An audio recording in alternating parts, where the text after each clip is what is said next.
창세기 강의 122번째 시간으로 야곱의 축복 첫 번째 말씀을 전하도록 하겠습니다. 창세기 48장과 49장에는 야곱이 그의 자녀들에게 전하는 축복, 곧 유언의 말씀이 기록되어 있습니다. 그런데 48장 전체에 걸쳐서 특별히 므낫세와 에브라임에 관한 축복이 기록되어 있는데요. 그 이유는 이 므낫세와 에브라임이 야곱의 첫 번째 아들과 두 번째 아들인 르우벤과 시몬의 자리를 대체해 이 야곱에게 입양이 되었기 때문입니다. 그리고 이 49장에서는 야곱의 원래 아들들인 12아들에 대한 축복을 이야기합니다. 그런데 야곱이 이들에게 이렇게 죽으면서 축복하는 이 이야기를 자기가 축복을 한다고 이야기하지 않고요. 후일에 당할 일에 대해서 내가 이야기를 해주겠다라고 설명을 하고 있습니다. 1절 말씀입니다. 야곱이 그 아들들을 불러 이르되 너희는 모이라 너희가 후일에 당할 일을 내가 너희에게 이르리라. 사람이 어떻게 다른 사람이 미래에 대해서 이렇게 이야기를 해줄 수 있죠? 야곱이 이렇게 점을 잘 치는 사람이었나요? 그런 것이 아니라 이들에게 앞으로 일어날 영적인 일들에 대한 교훈을 전해주겠다라고 이야기한 것입니다. 자녀들의 그 인생을 통해 나타나는 그 모습과 또 그 과정을 통해 이 야곱이 바라보는 이 영적 시각으로 그들이 인생에게 그들이 걸어가야 할 길들을 알려주겠다라고 이야기하는 것입니다. 그래서 2절에서 야곱이 이렇게 그들에게 이야기합니다. 너희는 모여 들으라 야곱의 아들들아 너희 아버지 이스라엘에게 들을지어다. 자기 아들들을 야곱의 아들들이라고 이야기합니다. 이 야곱이라는 이름은 이 야곱의 육적인 모습을 의미하는 것입니다. 이 12아들이 다 야곱이 육적으로 낳은 아들들이죠. 그런데 또한 이들을 향해 뭐라고 이야기합니까? 내가 너희 아버지 이스라엘이라고 이야기합니다. 아니 왜 한 번은 야곱이라고 얘기했다가 그 다음엔 자신을 이스라엘이라고 이야기를 하나요? 이 이스라엘이라고 하는 이 이름은 야곱의 영적인 존재로서의 모습을 이야기하는 것입니다. 이 육적인 아들들을 향해 이스라엘이라고 하는 이런 영적인 복을 받은 자로서 자신이 그 영적 권위와 통찰력을 가지고 그들의 인생을 향한 영적인 이야기를 해주겠다라고 이야기하는 것이죠. 이렇게 영적 권위와 영적 통찰력으로 이야기를 해주는 이 이스라엘의 이야기를 잘 듣고 따르면 이들이 정말 이 야곱의 말대로 축복을 받는 그런 자들이 될 것이지만 이들이 이런 영적 교훈을 받아들이지 않고 육적인 모습대로 계속 살아간다면 축복이 아닌 저주를 받게 되는 것입니다.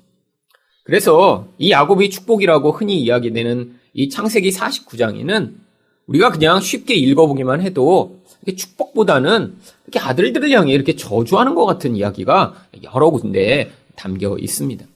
그것은 이들이 이 영적 교훈을 잘 받아들일 때 그 저주를 피해 하나님의 복을 받을 수 있는 길을 이야기하고 있기 때문입니다.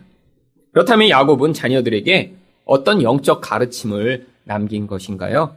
첫 번째로 교만은 패망의 지름길임을 가르쳤습니다. 3절 상반절 말씀을 보겠습니다. 르우벤아 너는 내 장자요 내 능력이요 내 기력의 시작이라. 이렇게 많은 아들들 가운데 첫 번째 아들로 태어났다는 것은요. 그것 자체로만 해도 아주 좋은 조건을 가지고 있는 것입니다. 고대에는 이 첫 아들에 대한 사람들의 기대 또 사람들의 인정의 그런 수준이 아주 높았기 때문에요.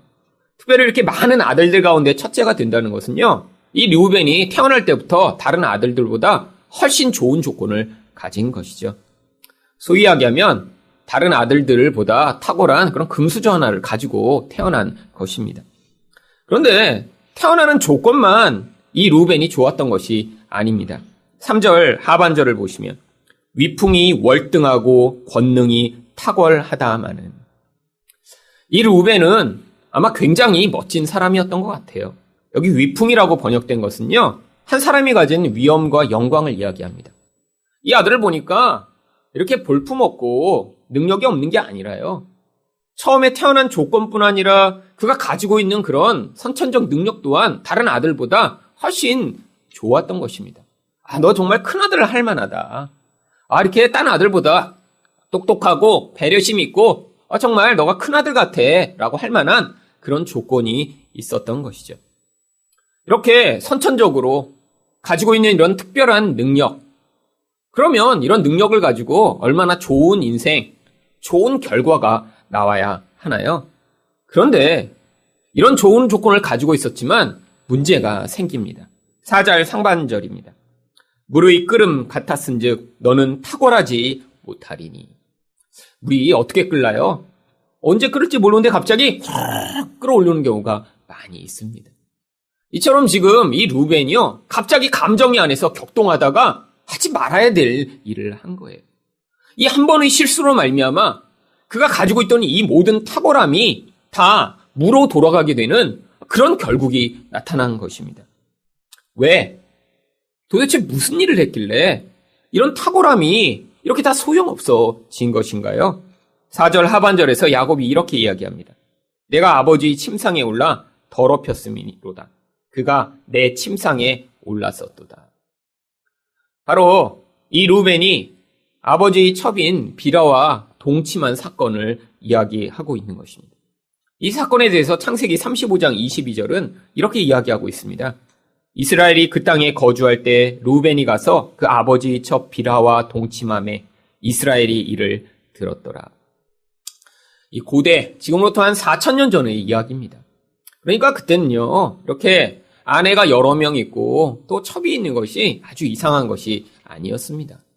그런데 이렇게 첩으로 이 야곱이 얻었던 이 비라, 근데 이 비라와 이 첫째 아들인 루벤이 동침을 한 거예요. 원하지 않는데 강간한 것이 아니라 아마 나이도 비슷했을 것 같습니다. 그러니까요, 서로 눈이 맞은 것이죠. 근데 왜 하필이면 다른 여자들도 많았을 텐데요, 이렇게 아버지의 첩과 동침을 한 것일까요? 바로 그 힌트가 되는 구절이 바로 그 앞에 나옵니다. 창세기 35장 19절입니다. 라헬이 죽음에 에브랏 곧 베들레헴 길에 장사되었고. 지금 야곱에게는 부인이 4명이나 있습니다. 근데 이 부인들 사이 가운데 아주 암투가 벌어지고 있어요. 이 야곱은 이 라헬만을 지금 사랑하고 있는 상황입니다. 그런데 그 사랑받던 라헬이 죽어요. 그런데 이 루벤을 낳았던 레아는 지금 야곱에게 전혀 사랑을 받고 있지 못하는 상황이죠. 그런데 이렇게 라헬이 죽고 나면 자연스럽게 이 야곱이 레아를 사랑해야만 하는데 지금 야곱은요, 굉장히 이 외모를 중시하는 사람입니다. 마음에 욕심이 많으니까요, 그 욕심에 따라 자기 눈에 볼 때 좋아 보이는 그것에만 되게 집착하고 있어요. 그러니까 이 라헬이 죽고 나면 그 사랑이 첫 번째 부인인 레아에게 가는 것이 아니라 이 라헬이 얻어준 첩인 비라에게 그 사랑이 갈 것이라고 이 루벤이 생각을 한 것입니다. 루벤은 어머니에 대한 이런 사랑의 마음이 많이 있습니다. 사람에 대한 이런 긍휼과 또 사람을 이해하고자 하는 이런 마음이 많은 그런 첫째 아들이었어요. 자기 어머니를 보니까 늘 불행해요. 아버지의 사랑을 받고 싶은 마음이 가득해요. 그런데 이제 그 경쟁자였던 라헬이 죽으면 해결되는 것이 아니라 그 사랑이 이 비라에게 가버리면 지금 어머니가 더 불행해질 것 같은 거예요. 진짜 부인보다도 첩을 사랑하는 이 아버지? 도대체 안 되겠다. 이 상황을 내가 어떻게 좀 해봐야겠다라는 그 생각 끝에 바로 이 루벤이 비라를 유혹한 것 같습니다. 여러분, 이것이 무엇인가요? 내 생각대로 또 그것이 이루어지도록 만들기 위해 나의 힘과 노력을 기울여 어떤 일들을 만들고자 하는 이런 행위, 이것을 성경은 교만이라고 하는 것입니다. 여러분, 인간의 교만은요, 다 자기 중심성에 뿌리를 두고 있습니다. 내가 생각하는 것이 굉장히 옳은 거예요. 지금 어떤 상황을 나의 판단과 나의 결정으로 바라보고 있는 거예요. 그런데 내가 생각할 때 내가 원하지 않는 일이 일어나려고 하고 있어요. 그러면 교만한 인간은 어떻게 합니까? 거기서 자기 노력과 힘으로 그 문제를 해결하고자 하는 거예요. 그게 도덕적으로, 상황적으로 미련해 보이고 나쁜 짓이라고 하더라도요, 자기 생각이 강한 사람은요, 반드시 그렇게 개입하게 되어 있는 것입니다. 루벤이 이런 탁월함을 가진 만큼 교만해졌던 것입니다. 내가 생각할 때 이 문제는 내가 반드시 해결해야 될 것 같아. 우리 아버지가 이대로 그냥 놔두면 안 될 것 같아. 그런데 그가 선택한 방법이 무엇이었나요? 사실 아버지의 침상에 올라가는 것이었습니다. 여러분, 이런 말도 안 되는 일을 행하면서도 교만한 사람은요, 그것이 잘못이라는 생각조차 하지 못합니다. 왜죠? 내 생각이 옳고 내가 이렇게 할 수 있기 때문에 그것이 다른 사람에게는 잘못된 것인지 몰라도 나에게는 옳고 맞다라고 생각하는 것이 교만한 사람의 특징인 것입니다. 그런데 그 결국이 어떻게 나타났나요? 그래서 이렇게 루벤이 빌어와 동침을 했더니 그 아버지가 이제 내가 레아를 사랑해야겠네 라고 레아를 사랑한 것이 아닙니다. 오히려요, 이런 아내에 대한 사랑을 다 버리고요, 그 라헬의 아들인 요셉을 사랑하는 것으로 이 야곱의 마음이 바뀌어버린 거예요. 그리고 루벤은 어떤 결과가 그 인생에 주어졌습니까? 역대상 5장 1절은 그래서 이렇게 이야기합니다. 루벤은 장자라도 그의 아버지의 침상을 더럽혔으므로 장자의 명분이 이스라엘의 아들 요셉의 자손에게로 돌아가서 족보의 장자의 명분대로 기록되지 못하였느니라. 사실 우리는 이 루벤이 누구인지, 그가 어떤 삶을 살았는지 잘 알지 못합니다. 4,000년 전에 살았던 사람이거든요. 근데 교회 다니는 모든 사람은요, 이 루벤이 이렇게 자기 아버지의 첩과 동침해서 장자권을 뺏긴 사건을 모두 다 알고 있습니다. 이거 얼마나 참 창피한 일인가요? 성경이 이렇게 영원토록 기록돼서요, 나중에 천국 가도 이렇게 루벤을 혹시 만나서 인사를 하시면 그 루벤이시구나, 우리는 다 알고 이렇게 인사를 할 거예요. 그럼 본인은요, 안녕하세요, 저 루벤입니다. 그 루벤이세요? 우리가 얘기할 때 그 루벤이라고 볼 때 그에 뭐가 포함되는 거죠? 빌어와 동침한 그 루벤이구나. 여러분, 이거 얼마나 창피한 일이에요. 그럼 거기서 끝나나요? 장자권이 뺏겨버린 것입니다.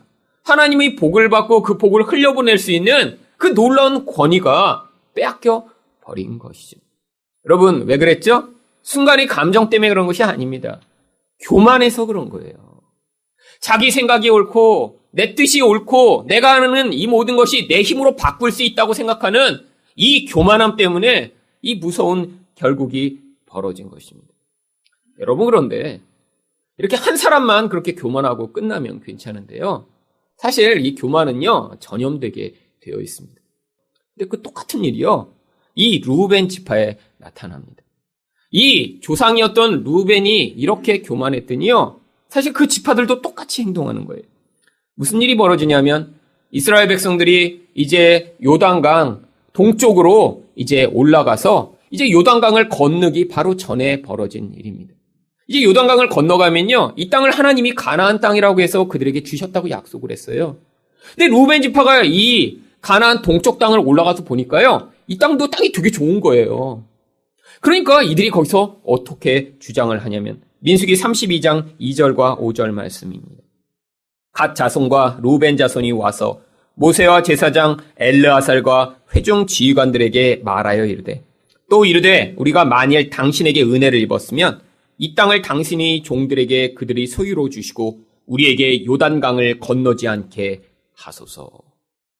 하나님은 가나안을 그들에게 축복의 땅, 그들이 하나님의 통치를 받는 땅으로 주신다고 약속을 주셨어요. 그런데 이 요단강을 건너기 전에 이 요단강 동쪽 땅을 보니까요, 거기가 훨씬 좋아 보이는 거예요. 무슨 판단으로요? 자기 판단으로요. 하나님 판단을 믿지 못하고 받아들이지 못하는 것입니다. 하나님은 아니야, 네가 눈에 볼 때는 그 동쪽이 더 좋아 보여도 나는 너에게 이 요단강 서쪽을 줄 거야 라고 말씀하시고요, 거기를 젖과 꿀이 흐르는 땅이라고 약속을 주셨어요. 근데 가서 눈으로 확인해서 보니까 이 루벤의 판단으로는요, 동쪽이 더 좋아 보이는 것입니다. 여러분, 이게 바로 교만한 모든 인간들의 모습이에요. 하나님이 우리에게 말씀하십니다. 야, 네가 그렇게 갖고자 원하는 그 명예, 그거 아무것도 아니야. 그게 너를 망칠 거야. 네가 너에게 그렇게 꼭 있어야 될 것이라고 생각하는 그 돈, 네가 원하는 것보다 만큼 많이 너가 가지면 그게 너를 파괴할 거야. 그러니까 내가 너한테 가장 적절한 수준으로 지금 주고 있는 것이야. 여러분, 그런데요, 우리는 그걸 받아들이지 못하는 거예요. 왜? 눈에 볼 때 자꾸 우리에게 영향을 미치는 세상의 영향력이 있으니까요. 거기에서 당장 눈에 보는 그 좋아 보이는 것을 나도 갖기를 원하는 것이죠. 그런데요, 이렇게 르우벤 지파가 그래서 이쪽 요단강 동편을 얻었더니요, 나중에 거기서 무슨 일이 벌어집니까? 그 땅에는 모압과 암몬이라고 하는 아주 강력한 나라들이 다스리고 있던 땅이에요. 잠시 이 이스라엘의 강력한 군대에 의해 그들의 세력이 약화됐었지만요, 나중에는 그 땅에 전쟁이 끊이지 않습니다. 대표적으로 사사기만 가보시더라도요, 이 땅이 얼마나 많이 이 모압과 암몬에게 침공을 당했는지 계속해서 이 이스라엘 백성이 고통하는 이야기가 나옵니다. 대표적으로 사사기 11장 4절입니다. 얼마 후에 암몬족 자손이 이스라엘을 치려 하니라. 여러분, 모압과 암몬이라는 족속이요, 거기서는 아예 나라를 이루고 있습니다. 가나안 땅에는요, 그렇게 나라라고 할 만한 그런 나라가 없어요. 그런데 그 땅은 살기가 좋으니까요. 그러니까 풍요한 땅이니까 큰 나라들이 생기고요. 이 나라들이 끊임없이 이 르우벤과 갓지파를 위협하고 고통하게 만들었던 것이죠. 그렇게 좋아 보였던 그 땅이요, 그들에게 고통을 안겨주는 그런 미래적 결과가 나타난 것입니다. 여러분, 이게 바로 인간적으로 좋아 보이는 판단을 하는 교만한 인생들이 얻게 되는 결국이에요. 당장은 좋아 보여요. 그게 내게 내 판단에 맞는 것 같아요. 그래서 선택을 했더니 그 결과가 이렇게 비참하게 나타나는 것입니다. 이러한 인생들에 대해 성경은 그래서 무엇이라고 이야기하나요? 잠언 16장 18절입니다. 교만은 패망의 선봉이요, 거만한 마음은 넘어짐의 앞잡이니라. 여러분, 똑같은 구절을 두 번 반복해서 쓴 거예요. 교만함이나 거만함이나 똑같은 것이고요, 패망의 선봉이나 넘어짐의 앞잡임이나 같은 말이죠. 무슨 얘기예요? 이렇게 하나님을 의존하지 않고 내 뜻, 내 생각을 나의 힘으로 이루려고 살아가는 인생들은 결국 고통하게 되고 결국 망하게 될 것이라고 하는 것입니다. 여러분, 근데 모든 인간이 다 교만합니다. 여러분, 그런데 이 교만하면 어떤 결국이 반드시 벌어지나요? 결국 이런 교만한 인간들이 행하는 모든 결과가요, 다른 사람을 파괴하고 무너뜨리는 결국을 만듭니다. 여러분, 왜 그렇죠? 이 교만한 사람들은요, 다른 사람의 말을 들을 수가 없습니다. 자기 중심성이 너무나 강해요. 그런데 그 자기 중심성이요, 결국 자기의 경험과 자기 인생의 그 모든 짧은 견해 안에 묶여버리는 것이죠. 자기가 이제까지 경험하고 자기가 이제까지 맞다고 생각한 그거 외에는 다른 것을 선택할 수 없는 것입니다. 자기 중심성이 강해지면요, 결국 어떤 결과가 나타나는 거예요? 자기 욕망을 위한 선택밖에 하지 못하는 것입니다. 여러분, 이게 바로 르우벤이 그 인생에서 잘못된 결정을 한 모습이죠. 자기가 경험했던 그 인생의 짧은 경험으로요, 이게 좋겠다라고 자기 어머니를 위해 선택했지만 결국 이게 자기를 파괴하는 결국을 만든 것입니다. 또한 인간은요, 한치 앞을 내다볼 수 없습니다. 이게 바로 인간의 근원적 한계예요. 하나님이 우리 인생 가운데 하나님의 인도하심을 받으라고 내가 이야기하는 그 말씀을 따라오라고 이야기하시는 이유가요, 우리는요, 당장 바로 앞에 무슨 일이 벌어질지 알지 못하는 존재이기 때문입니다.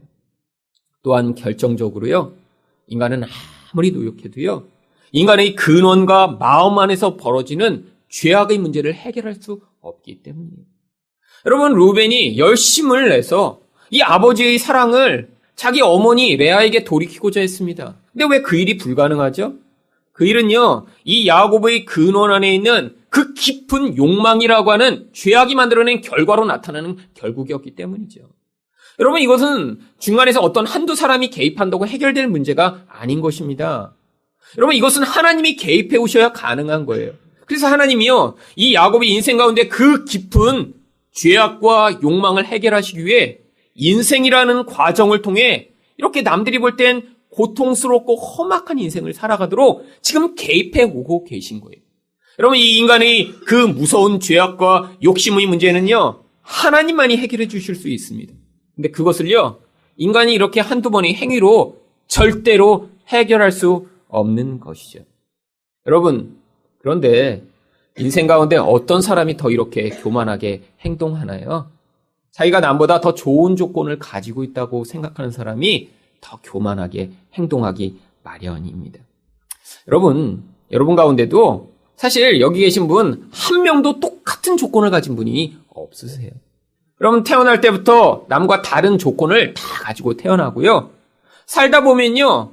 그런 조건들이 또 다른 조건들을 만들어내면서 여기에서 정말 하나도 같은 그런 모습으로 사는 분이 없습니다.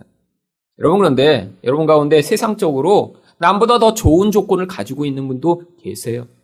아니, 태어날 때부터 남보다 더 똑똑한 분도 계시고요. 집안 환경이 더 좋은 사람도 있고요. 그리고 탁월한 외모를 이렇게 물려받은 사람도 있습니다. 여러분, 노력한다고 키가 커지나요? 여러분, 물론 몇 센치 커질 수 있죠. 그것도 다 부모님한테 물려받은 거예요. 부모님이 키가 크시면 자녀들도 키가 커지게 돼 있고요. 부모님이 부유하면 자녀들도 그 부를 물려받게 돼 있고요. 엄마가 똑똑하면 자녀도 똑똑하게 되어 있습니다. 특별히 엄마가 중요합니다. 이 XY 이 염색체 가운데 이 X 염색체에 이 두뇌 유전자가 있기 때문에요. 엄마가 머리가 안 좋으면 이 자녀가 이렇게 영향을 크게 받거든요. 그래서 자녀가 머리가 안 좋으면 자기를 탓하셔야 돼요. 어머님들이. 아빠를 탓하면서 아빠 닮은 것 같다고 얘기하시면 잘못된 것입니다. 유전적으로. 이것도 다 물려받은 거예요. 좋은 머리를 가진 엄마? 만나기 쉽지 않죠. 그러니까요. 그럼 이거 다 물려받았는데 그 조건이 다 달라져 버린 거예요. 그런 조건이 인생 가운데 쌓이니까 어떤 사람은 나보다 어떤 탁월한 모습과 탁월한 지위를 갖게 됐습니다. 그런데요. 우리는 그걸 보면서 되게 부러워해요. 저 사람은 키가 크다. 저 사람은 저렇게 부유하니까 참 좋겠다. 야, 저 사람은 저렇게 별로 나보다 열심히 안 하는 것 같은데 이렇게 인생이 잘 풀리지? 근데 여러분 성경적으로요. 이렇게 우리가 볼 때 좋아 보이는 조건을 가진 것이요. 오히려 이런 패망의 지름길이라고 이야기하는 것입니다. 왜요? 그렇게 좋은 조건을 가진 사람들이요. 자기의 그 좁은 생각, 자기의 교만한 태도를 가지고 인생을 살아가는 일들이 너무 많거든요. 여러분, 왜 나한테는 하나님이 왜 남들이 가지고 있는 거를 갖지 못하게 하셨을까? 여러분, 이게 영적으로는요, 축복이라는 것입니다. 여러분, 남이 가진 것을 못 가진 게 아니라요, 하나님이 그것을 통해 교만하지 않고 겸손하게 하나님을 의존할 수 있는 기회를 선천적으로 주신 거예요.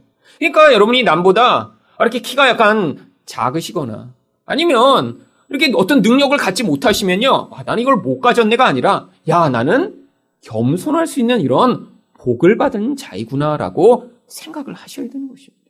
여러분, 바로 우리 인생은요. 다 이렇게 내가 교만하던 내가 그런 능력을 가졌던 못 가졌던 우리 자신의 능력이 아닌 예수 믿어 예수로 말미암는 그 은혜로 살아가도록 인생을 하나님이 이끌어가게 만드신다는 거예요. 여러분, 근데 교만한 사람들은요, 쉽게 예수님을 믿기 어렵습니다. 왜? 내 힘과 내 능력이 탁월하니까. 어떻게 예수를 믿겠어요? 내 힘으로 해결하죠. 내 힘으로 살아가면 되죠. 그런데 그게 불가능하다는 것입니다. 왜요? 인생이란 건 결국 이 교만함의 끝은요, 멸망이며 파괴이기 때문입니다. 하나님이 그래서 인생 가운데 좋은 조건을 가졌다라고 생각하는 사람도요. 그 은혜의 과정으로 부르시려면 내가 가진 것이 아무것도 아니구나. 정말 예수님이 도와주시지 않으면 안 되겠구나라고 하는 자리까지 이끌어 가시는 것입니다. 두 번째로 야곱은 자녀들에게 어떤 영적 가르침을 남겼나요? 칼을 가진 자는 칼로 망함을 가르쳤습니다. 이제 야곱이 둘째와 셋째의 아들인 시므온과 레위에 대해서 이야기를 합니다. 5절 말씀에 이렇게 그들에 대해 먼저 이야기를 하는데요. 시므온과 레위는 형제요 그들의 칼은 폭력의 도구로다. 이 시므온과 레위는 두 사람이 짝을 이루어 이들이 아주 악랄한 그런 폭력 행위를 했습니다. 도대체 무슨 일을 했길래 이들을 폭력의 도구라고 이야기를 하죠? 이 야곱 일행이 세겜 땅에 와서 거주하기 시작했는데요. 이 레위 또 시몬의 여동생인 디나가 그 동네에 놀러 나왔던 거예요. 근데 그 동네에 살고 있던 세겜 족속의 추장의 아들인 이름도 똑같이 세겜이라고 하는 그 추장의 아들이요. 이 이방에서 온 이 디나라는 여자애를 보고 마음이 끌린 거예요. 그러면 뭐 결혼을 하게 해달라고 하든지 그러면 됐는데요. 여러분 추장 아들이었다는 게 뭘 암시합니까? 인생 가운데 자기 원하는 거를 그 동네에서는 다 하고 살았던 거예요. 아무도 안 되라고 했던 사람이 없는 거예요. 이쁜 여자애가 나타나니까 그냥 끌고 와서 강간을 해버렸어요. 그리고 나서 사랑한다고 결혼하게 해달라고 찾아옵니다. 여러분 그때 이 시몬과 레이가 화가 난 거예요. 자기 여동생을 이렇게 강간했으니까요. 그래서 그들에게 뭘 요구합니까? 우리와 같이 할례를 받아야 우리가 결혼을 할 수 있다고 거짓말로 속입니다. 그리고 이들이 정말 할례를 받고 나서 고통하는 3일째가 되었을 때 이 마을을 급습합니다. 창세기 34장 25절은 그래서 이렇게 이야기합니다. 제3일에 아직 그들이 아파할 때에 야곱의 두 아들 디나의 오라버니 시몬과 레이가 각기 칼을 가지고 가서 몰래 그 성읍을 기습하여 그 모든 남자를 죽이고. 여러분 여동생이 강간당했다고요? 한 일족을 다 멸살해버리는 거예요. 여러분 이게 합당한 일인가요? 그렇기 때문에 야곱이 이들을 향해 뭐라고 이야기합니까? 6절입니다. 내 호나 그들이 모의에 상관하지 말지어다. 내 영광아 그들이 집회에 참여하지 말지어다. 그들의 분노대로 사람을 죽이고 그들의 혈기대로 소위 발목 힘줄을 끊었음이로다. 여러분 이런 모든 정말 참혹한 결국이 나타난 이유가 뭐라고 이야기합니까? 그들의 분노 때문이라고 이야기하는 것이죠. 여러분 인간의 분노가요 이렇게 무섭고 이렇게 폭력적인 방법으로 나타날 수 있다라고 하는 것입니다. 여러분 지금도 벌어지는 대부분의 폭력사건과 살인사건은요 사실 이렇게 모르는 사람이 누군가를 죽이고 모르는 사람이 이렇게 물건을 뺏기 위해 폭력을 행사하는 것보다요 아는 사람 사이에 일어나는 경우가 대부분입니다. 여러분 살인사건의 거의 3분의 2도요 아는 사람이 죽이는 경우가 많아요. 신문을 보면 이렇게 모르는 사람이 누군가를 찔러 죽이기도 하고 무서운 일이 벌어지는 것 같지만요 사실 대부분은 아는 사람들이 서로 화나서 무시하는 말을 했다고 그 분노를 참지 못해서 사람을 죽이고 때리는 경우들이 자주 벌어지고 있는 것입니다. 그런데요 이들이 어떤 짓을 했나요? 여동생이 강간당하는 거 화날 만한 일이죠. 분노할 만한 일이죠. 그런데요 그 결국이 어떻게 나타났어요? 한 일족을 다 죽여버리는 집단 학살로 나타난 것입니다. 그래서 야곱이 7절에서 이렇게 이야기합니다. 그 노여움이 혹독하니 저주를 받을 것이요 분기가 맹렬하니 저주를 받을 것이라. 내가 그들을 야곱 중에서 나누며 이스라엘 중에서 흩으리로다. 여러분 그런데 이 가나안 사람들을 죽였다고 왜 이렇게 이들이 저주를 받는다고 이야기하는 것인가요? 여러분 사실 이들이 행한 이 분노가 하나님 앞에 합당한 것이 아니었기 때문입니다. 여러분 언제 화나시죠? 언제 분노에 사로잡히시죠? 여러분 내가 원하는 게 이루어지지 않으면 인간은 화가 나게 되어 있습니다. 여러분 이 분노의 근원적인 원인은요 내가 생각할 때 내가 생각할 때 좋은 것이라고 생각하는 것이 나 인생에 주어지지 않으면 그리고 다른 사람에 의해서 내가 중요하다고 여기는 것, 좋다고 여기는 것을 빼앗길 상황이 되면 자연적으로 나타나는 것입니다. 그런데요, 성경은요, 이 분노의 근원이 바로 죄악이라고 이야기를 합니다. 창세기 3장 5절 말씀을 보시면 너희가 그것을 먹는 날에는 너희 눈이 밝아져 하나님과 같이 되어 선악을 알 줄 하나님이 아심이니라. 여러분 뱀이 지금 아담과 하와를 꼬시고 있어요. 선악과를 따먹으면 어떻게 된다고요? 너희가 이제 너희 마음대로 선과 악을 판단할 수 있게 돼. 지금은 하나님이 선이라고 이야기하시는 것을 너희가 받아들여야지. 그것을 따라만 해야지. 근데 선악과를 따먹는 순간 이제 더 이상 그럴 필요가 없어.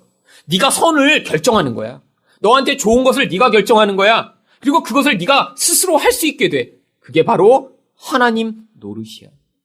여러분 바로 선악과를 따먹은 모든 인생이 그래서 자기가 선을 결정하는 것입니다. 근데 그 선이라고 결정한 것, 그것이 이루어지지 않으면 우리 안에서 내가 원하는 것이 이루어지지 않기 때문에 분노가 치밀어 오르는 거예요. 여러분 그게 아무리 사소한 것이더라도요.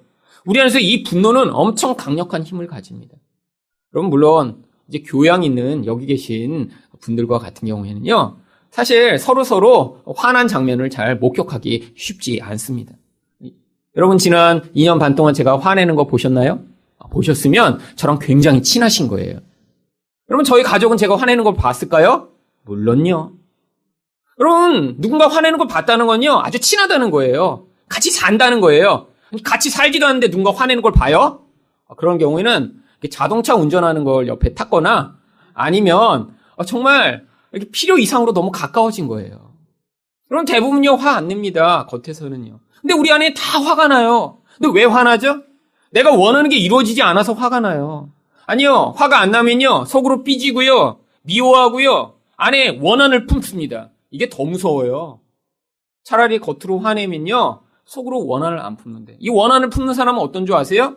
상대방은 알지 못하는데 2년 후에 너 2년 전에 나한테 그랬지? 그런 말 했지? 그걸 품고 나중까지도 용서하지 못하는 거예요. 여러분 근데 이게 뭐 하는 거라고요? 성경에서는요. 하나님 노릇하는 것이라고요. 여러분 성경에 이야기하는 가장 무서운 죄는 뭔지 아세요? 여러분이 가서 뭐 거짓말하고 돈 훔치고 아니 이렇게 돈 좀 횡령하는 그런 게 엄청나게 무서운 죄인가요? 아니에요. 하나님 노릇하는 게 그게 제일 무서운 죄입니다. 인간은 피조물에 불과하고요. 흙덩어리에 불과해요. 근데 하나님의 자리에 서려고 하니까 그게 문제가 되고 그게 무서운 거예요. 하나님의 그 자리에서 하나님을 끌어낸 다음에 당신이 나에게 정해놓은 이 좋은 것이라고 하는 선, 나는 그게 싫어요. 나는 부자 되고 싶고요. 나는 건강하고 싶고요. 나는 똑똑하고 싶고요. 내 인생에서 문제가 하나도 없고 싶어요. 이게 내 인생의 선입니다. 근데 왜 하나님, 나는 왜 남보다 이렇게 똑똑하지도 못하고 가진 것도 없게 만드시고 왜 내 인생에서 이렇게 문제를 많이 만들어주세요? 이게 악이에요. 라고 스스로 주장하며 하나님 그 자리에서 내려오세요. 내가 하나님 될 테니까 라고 하는 이것이 하나님 보실 때 가장 무서운 악인 거예요. 여러분, 이게 죄악이기 때문에 분노는 반드시 어떤 결국을 만들어냅니까? 여러분, 하나님의 뜻대로 살아가고요. 그 선을 이루며 살아가는 인생은요. 하나님의 성품인 사랑, 또 하나님의 성품인 긍휼의 삶을 살 수 있습니다. 모든 관계가 원만해지고요. 하나님과의 관계에서도 우리가 그 복을 받아 하나님 안에서 온전한 삶을 살 수 있는 거예요. 여러분 그런데 이렇게 내가 하나님 노릇하려고 하는 순간 어떤 결국이 나타나죠? 하나님과의 관계가 깨져버립니다. 하나님은 하나님의 자리에 서려고 하는 인간에게요. 하나님 복을 주실 수가 없어요. 하나님 복은요. 하나님의 복을 그대로 겸손하게 받는 자의 인생에만 흘러 들어오게 되어 있는 것이니까요. 사람과의 관계에서도 어떻죠? 내가 원하는 나의 선을 남의 삶에서 내가 나의 힘으로 이루려고 하는 그 순간에요. 관계가 다 깨져 버리는 것입니다. 여러분 그래서 분노하는 사람은요. 반드시 관계를 깨트립니다. 여러분 화가 나면요. 우리가 주먹으로 누구를 치지 않을지는 몰라요. 근데요. 우리 감정으로 우리 언어로 누군가를 향해 저주를 내뱉고요. 관계를 깨트리는 것이 우리 인생의 모든 똑같은 모습이라고 하는 것이에요.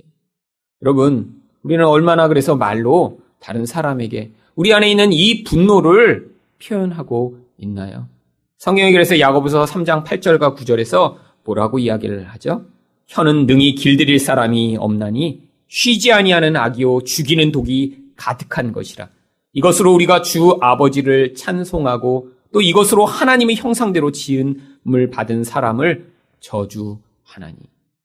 여러분 입에서 나오는 게요. 단순히 비난, 분노가 아니라는 거예요. 여러분 입에서 나오는 이 말이 사람을 죽이기도 하고 살리기도 한다는 것입니다. 여러분 그런데 우리가 이렇게 누군가를 향해 비난과 이렇게 악한 말을 쏟아낼 때 그 근원 원인이요. 결국 우리가 하나님의 자리에 서려고 했던 이 교만한 죄악에서 시작된 것이죠. 여러분 인생들이 이렇게 자기 힘으로 자기 문제를 해결하고 내 안에서 벌어지는 이 분노로 말미암는 폭력 행위를 행사할 때 그게 정말 문제를 해결할 수 있나요? 여러분 이렇게 칼로 시므온과 레위가 세겜 족속들을 다 죽였더니요. 문제가 해결되고 모든 것이 원만하게 나타났나요? 아니요. 오히려 그것 때문에요. 이 야곱과 일행들은요.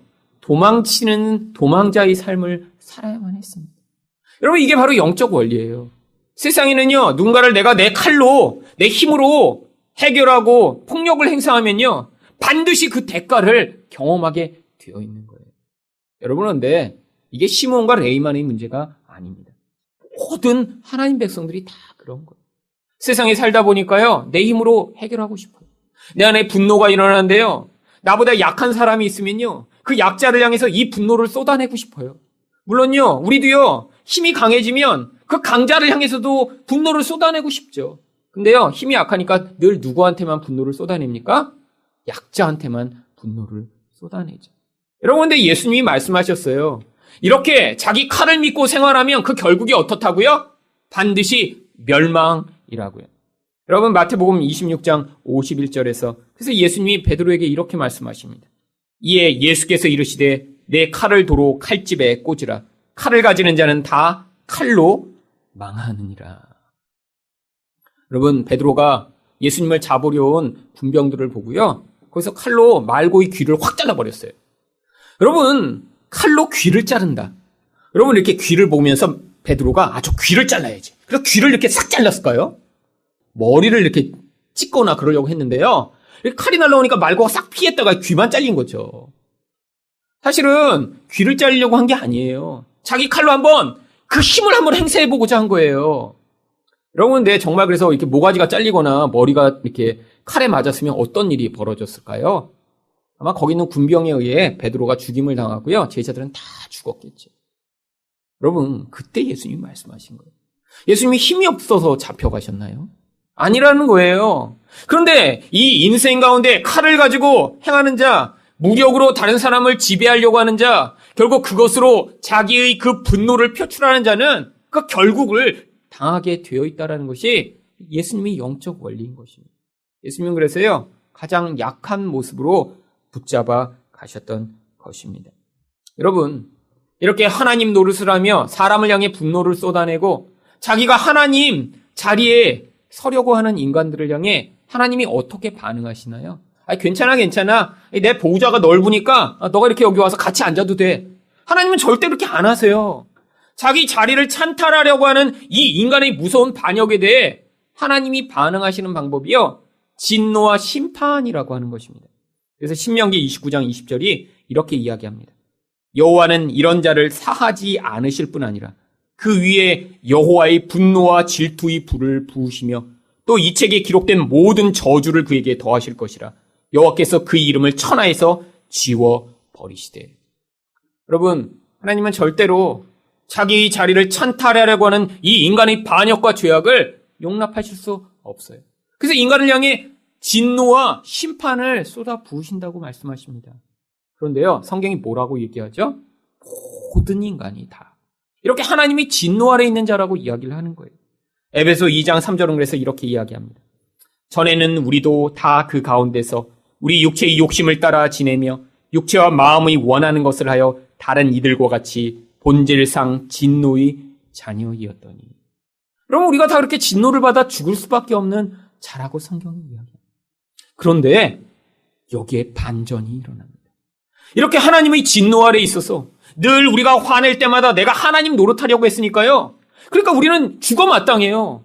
하나님의 자리에 서서 우리가 하나님 노릇을 하려고 하는 그 죄악을 행했을 때마다 하나님이 우리를 붙잡아서 죽이셨으면요, 이미 다 하나님이 진노로 심판당에 없어졌어야 하는데, 사실 여기에서 하나님이 이런 분노하는 자, 하나님 자리에 서려고 하는 자를 향해 구원의 길을 예비하신 거예요.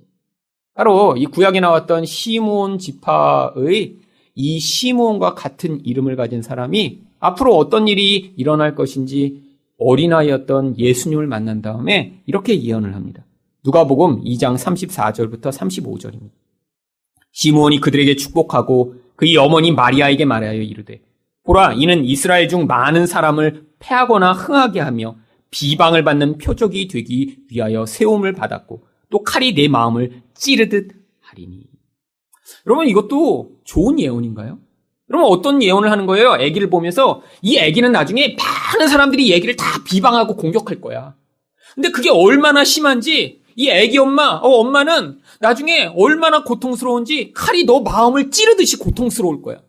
이렇게 아기 첫 예배하는데 제가 이렇게 아기를 여기다 데려다 놓고 이 아기는 나중에 모든 사람들이 다 미워할 거야. 이 얘기는 나중에 얼마나 고통스러운지 이 얘기를 보면 그 엄마 아빠는 다 가슴이 다 칼날로 잘리는 것처럼 고통스러울 거야. 제가 이렇게 여기서 예언을 해준다면 그 다음 주부터 그 가족은 교회를 안 나오겠죠.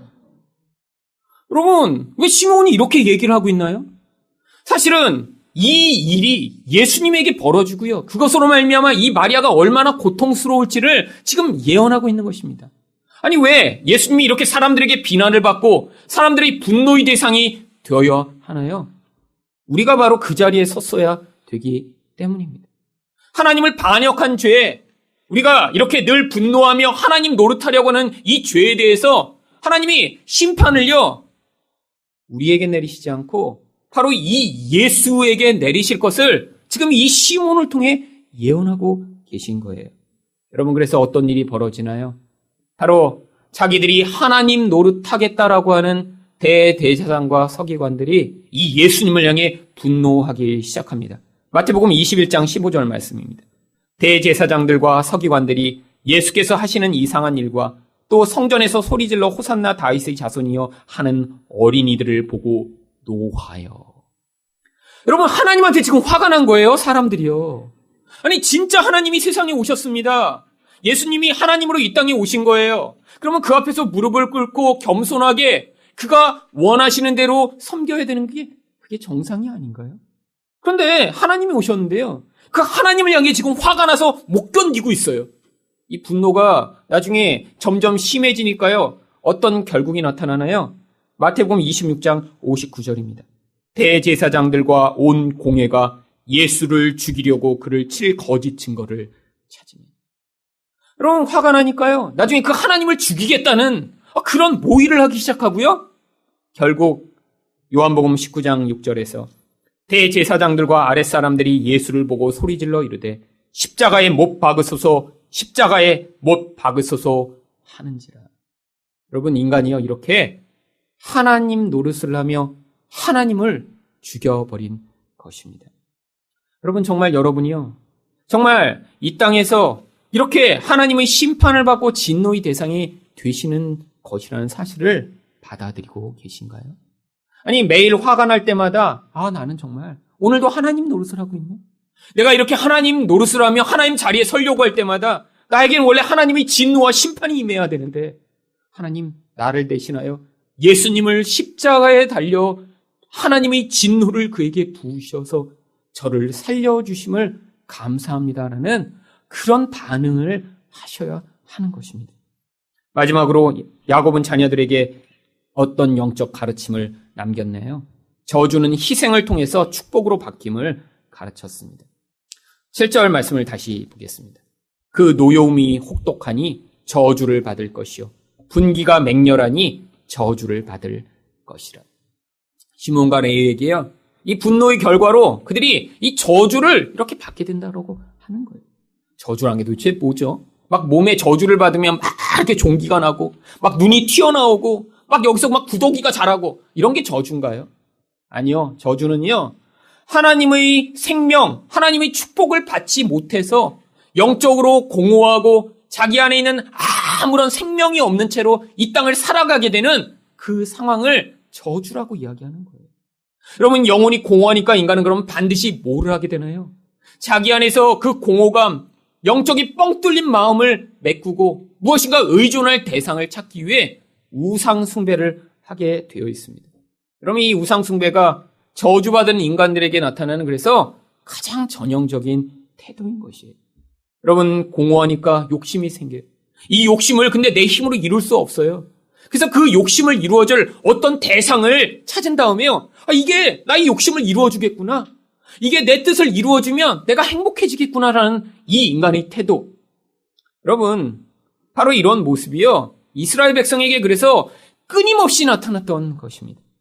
하나님이 시내산에서 모세에게 율법을 주시는 바로 그 순간에도 산 아래에 선 사람들이 우상을 숭배하고 있었어요. 출애굽기 32장 8절입니다. 그들이 내가 그들에게 명령한 길을 속히 떠나 자기를 위하여 송아지를 부어 만들고 그것을 예배하며 그것에게 제물을 드리며 말하기를 이스라엘아, 이는 너희를 애굽 땅에서 인도하여 낸 너희 신이라 하였도다. 여러분, 인간들이 이렇게 우상 숭배를 하면 근데 그 결과가 있다라는 거예요. 여러분, 그 결과가 무엇인 줄 아세요? 죽음입니다. 여러분, 우상 숭배하는 자들이 이 이스라엘 백성들 가운데 가장 지도층, 핵심 자리에 이렇게 서서 그들이 하나님으로부터 오는 생명을 받고 있는 거예요. 여러분, 이스라엘의 이 모든 백성들이 한 명도 빠지지 않고 지금 다 우상 숭배를 하고 있는 것은 아닙니다.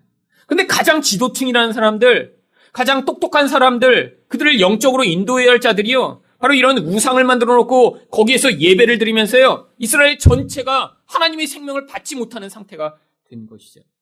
그러니까 산을 내려온 모세가 그 앞에서 선포합니다. 출애굽기 32장 26절부터 27절입니다. 이에 모세가 진문에 서서 이르되 누구든지 여호와의 편에 있는 자는 내게 나오라 하매 레위 자손이 다 모여 그에게로 가는지라. 모세가 그들에게 이르되 이스라엘의 하나님 여호와께서 이렇게 말씀하시기를 너희는 각각 허리에 칼을 차고 진 이문에서 저 문까지 왕래하며 각 사람이 그 형제를, 각 사람이 자기 친구를, 각 사람이 자기 이웃을 죽이라. 여러분, 레위가 과거에는요, 자기 분노에 못 이겨 가서 세겜 사람들을 학살했습니다. 근데 이때 또다시 이들이요, 분노에 사로잡혀 모세 편에 서요. 근데 어떤 분노에 사로잡힌 거죠? 이렇게 우상 숭배를 함으로 말미암아 하나님의 생명이 이 이스라엘 백성들이 누리지 못하도록 만드는 그들을 향해 의분이 일어난 것입니다. 여러분, 바로 이 레위가 이렇게 하나님 백성들을 향한 의분으로 자기 형제들을 가서 죽였어요. 그랬더니 무슨 일이 벌어진 줄 아세요? 출애굽기 32장 28절입니다. 레위 자손이 모세의 말대로 행하매 이날에 백성 중에 3,000명가량이 죽임을 당하니라. 여러분, 이 이스라엘 백성들이요, 한 200만 이상이 지금 출애굽했습니다. 근데 죽임당한 이 3,000명이 누구라고요? 하나님으로부터 복을 받지 못하게 그 핵심 자리에 서서 우상 숭배를 조장한 지도자들이라고요. 근데 이들을 죽이는 일에 레위가 앞장섰더니요, 무슨 일이 벌어져요?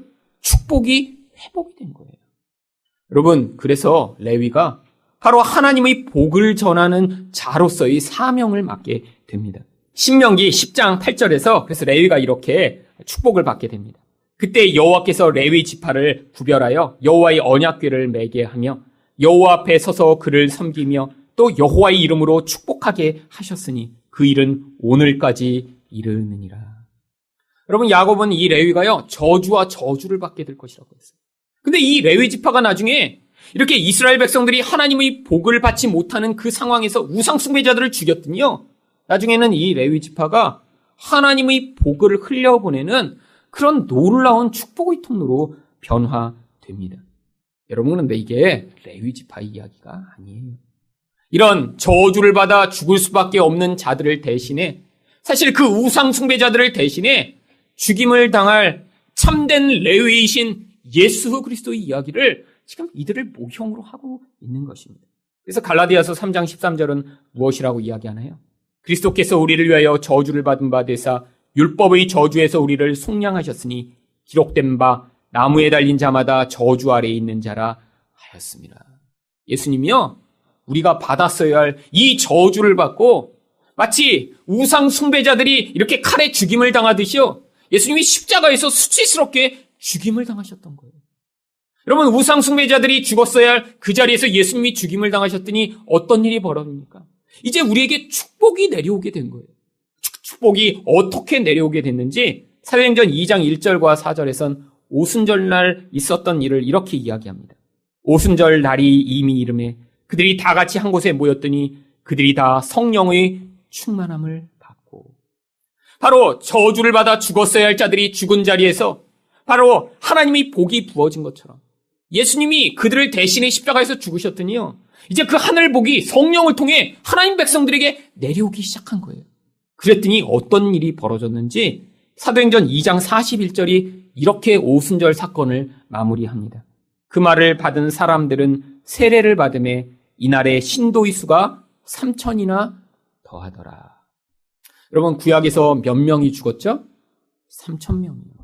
이제 신약에서 성령을 받았더니 몇 명이 살아나게 됐죠? 3,000명이요. 근데 어떻게 이런 일이 벌어졌다고요?